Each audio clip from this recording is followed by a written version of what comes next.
Hello guys, ayan naman guys, pakita ko sa inyo yung mga tanim kong melon. Ayan, daming bulaklak niya oh. Oh, may bunga na sila din. Nasa ilalim lang, ayaw kong istorbohin at baka magtampo. Tapos may mga kamatis pa yan sa gilid.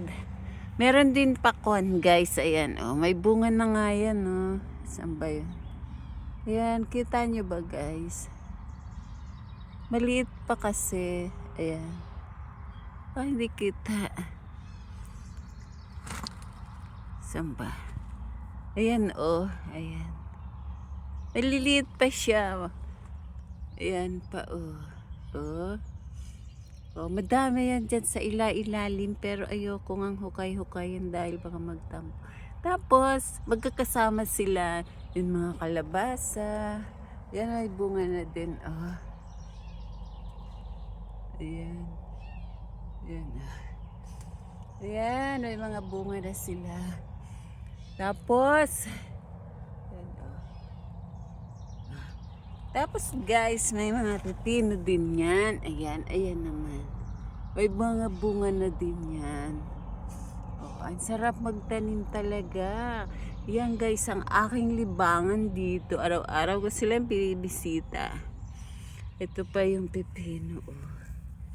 Ay, ano? Melon. Ay, bunga yan. Oh. Diba? Ito pa yung pakwan. Sana mabuo silang lahat. Ayan. Sana mabuo silang lahat. Huwag silang magtatampo dahil binibidyohan ko lang naman. Ayan. Oh, diba? Pinapagapang ko yan guys dito. Kasi masikip sila dyan. Pagapang ko sila dito. Kaya nilagyan kong mga ganito.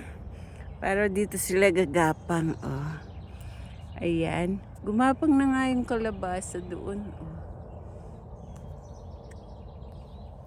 Kasi marami pa dito, may mga sitaw-sitaw pa ako dito at papakita ko naman yun sa inyo guys pag nagbubunga na sila. Diba? Ayan, ang ganda. Okay guys, magtanim na rin kayo para meron kayong hihintayin. Dapat lumaki na ito bago pa mag-bear month. Okay guys, yan lang. Bye-bye.